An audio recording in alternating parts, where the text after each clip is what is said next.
Good morning dear student class 8। आज आप लोग का ट्रांसलेशन का वर्क है। ट्रांसलेशन के वर्क में आप लोगों को मेनली पढ़ना है प्रेजेंट पास्ट इंडेफिनिट टेंस। तो देखिए पास्ट इंडेफिनिट टेंस पढ़िएगा, यह टेंस का ही पास्ट पार्ट्स होता है। और यह किस टेंस का पार्ट्स होता है? तो पास्ट टेंस। तो कहा जाता है एवरी टेंस के 4 पार्ट्स होते हैं। जैसे अगर आप पास्ट पढ़ रहे हैं तो past indefinite tense, past continuous tense, past perfect tense, past perfect continuous tense. तो इसमें मेनली आपको पढ़ना है पास्ट इंडेफिनिट टेंस। फिर नेक्स्ट जो सीरीज आएगा उसके बाद आपका पास्ट कंटिन्यूअस का होगा। तो देखिए इंडेफिनिट टेंस में इसको आप को रिलेट कर पढ़िए। कभी भी टेंस अगर पढ़ते हैं तो उसको को रिलेट कीजिए, यानी प्रेजेंट पास्ट इंडेफिनिट को प्रेजेंट इंडेफिनिट से अगर को रिलेट करते हैं तो एक नहीं आपको दोनों टेंस साथ साथ रिवीजन रहेगा। तो कभी भी पढ़ते समय यह बात याद रखिएगा कि हमेशा को रिलेट कर पढ़ा जाता है और यही पढ़ने का सबसे बेस्ट मेथड होता है। तो देखिए इसमें समझिएगा यह चैप्टर आप लोगों का 7 है और इसको हम लोग पास्ट इंडेफिनिट टेंस कहते हैं। इसको हम लोग हिंदी में कहते हैं सामान्य भूतकाल। याद रख सकते हैं ऐसे भी सामान्य भूतकाल। इसका मीनिंग क्या होता है? तो पास्ट टेंस जो टाइम आपका एक्सपेंड हो चुका हो, यानी वह टाइम आपका चला गया, वो सभी के सभी आपके पास्ट टेंस में होते हैं। तो इसको पहचानिए कैसे? कभी भी ट्रांसलेशन लिखा हुआ रहता है तो हमेशा जो उसके क्रिया होता है वही क्रिया के लास्ट वर्ड को हम लोग देखते हैं, यानी वर्ब में जो लास्ट होता है उसी से पकड़ाता, मतलब हम फाइंड कर पाते हैं कि यह टेंस के किस पार्ट्स का होगा। तो देखिए क्रिया के अंत में या ई ए प्लस था थी थे लगा हो उसे हम लोग क्या कहते हैं? पास्ट इंडेफिनिट टेंस कहते हैं। तो ठीक है, इससे पकड़ लीजिएगा। अगर आप इसी तरह से अगर आपसे पूछा जाए कि प्रेजेंट इंडेफिनिट क्या था, तो प्रेजेंट इंडेफिनिट में ता ते ती ते था, लेकिन यही पास्ट इंडेफिनिट में क्या है? तो आ ए ई ए प्लस था थी थे लगा हो तो उसे हम लोग पास्ट इंडेफिनिट टेंस कहते हैं। अब आते हैं इसके सब अफर्मेटिव सेंटेंस। एएस का मीनिंग होता है अफर्मेटिव सेंटेंस। तो ध्यान दीजिएगा एएस अफर्मेटिव सेंटेंस। तो इसका स्ट्रक्चर बनेगा पहले क्या? तो subject plus verb two plus object. लेकिन यह पास्ट इंडेफिनिट का है। अब इसको बनाइए कैसे? देखिए वह गई या वह गई थी, तो वह का स्पेलिंग क्या होगा? और सी। और गो का वर्ब टू क्या होता है? तो वेंट। इसमें वर्ब 1 और वर्ब 2 और वर्ब 3 आपको याद होने चाहिए। तो गो का वर्ब 2 क्या होता है? वेंट। तो यहाँ पे हम लोगों को लगाना क्या है? तो वर्ब 2 लगाना है। तो यहाँ क्या हो जाएगा? सी वेंट, यानी वह गई थी या वह गए।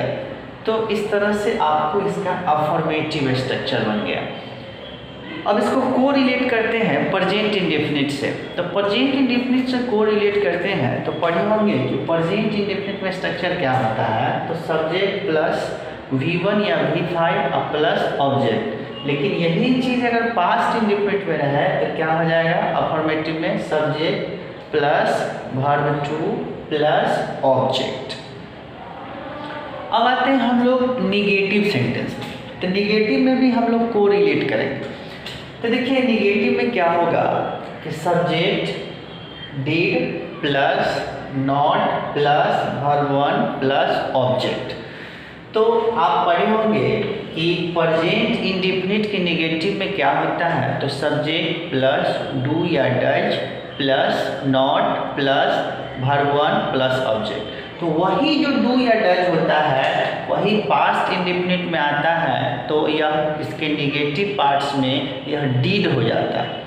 तब यहीं पे एक वर्ब 2 हो गया, तो एक ही सेंटेंस में 2 वर्ब 2 नहीं रखिएगा, इसीलिए स्ट्रक्चर में यहाँ पे ये वर्ब 1 हो जाता है।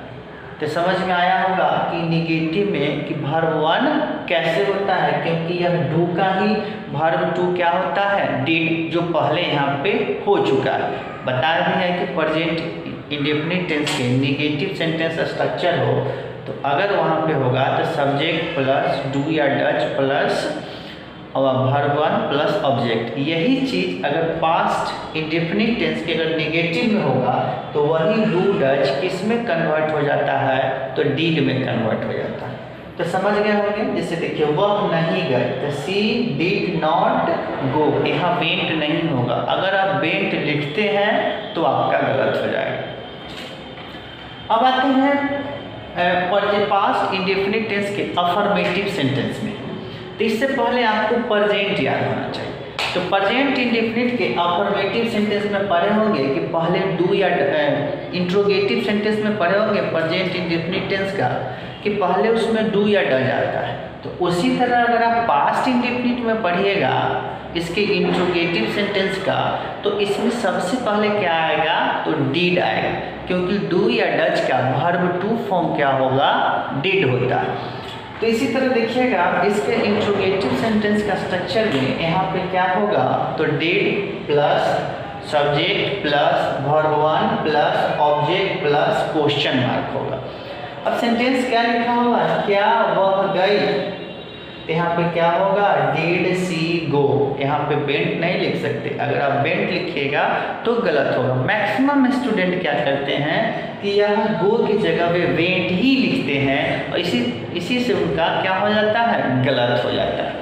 तो सबसे बड़ी ध्यान देना क्या है इसमें कॉमन पॉइंट कि सिर्फ अफर्मेटिव में ही वर्ब 2 लगेगा। अगर आप इसके निगेटिव बनाइए, इंट्रोगेटिव बनाइए या इंट्रोगेटिव वर्ड बनाइए तो सभी में जो मेन वर्ब्स होंगे वह वर्ब 1 में चेंज होंगे। अब आते हैं नेक्स्ट इंट्रोगेटिव वर्ड। आप इंट्रोगेटिव वर्ड को ध्यान से देखिएगा। इंट्रोगेटिव वर्ड के लिए क्या होगा, तो interrogative word plus did plus subject plus object plus question mark. तो यह इंट्रोगेटिव वर्ड के लिए स्ट्रक्चर है। तो आप इंट्रोगेटिव वर्ड के लिए इस टाइप्स के स्ट्रक्चर लिखेंगे और उसके बाद बनाना शुरू करेंगे। तो इंट्रोगेटिव वर्ड में क्यों यही चीज़ बीच में आ जाए, तो इसमें इंट्रोगेटिव स्ट्रक्चर अप्लाइड होता है और इस टाइप्स में आप क्यों का स्पेलिंग आपको लिखना होगा, जिसको हम लोग WH वर्ड कहते हैं। तो क्यों का स्पेलिंग क्या हो जाएगा, यहाँ पे Y और यहाँ पे क्या होगा, डेड और ये C और ये गो और लास्ट में आपको क्या पुट करना होगा, क्वेश्चन मार्क। ठीक है, अगर इतना बना लेते हैं लास्ट में अगर आप क्वेश्चन मार्क छोड़ देते हैं तो आपका रॉन्ग माना जाएगा, यानी आपका गलत होगा। तो इस तरह से हो गया Y डेड C गो। तो यह किसका था, तो इंट्रोगेटिव वर्ड का। तो इसी तरह से वीडियो आप देखे होंगे, आपको पसंद आए होंगे, आप अच्छे से बना लीजिएगा बुक और कॉपी दोनों में और मेरे नंबर पे सेंड कीजिएगा। That's all.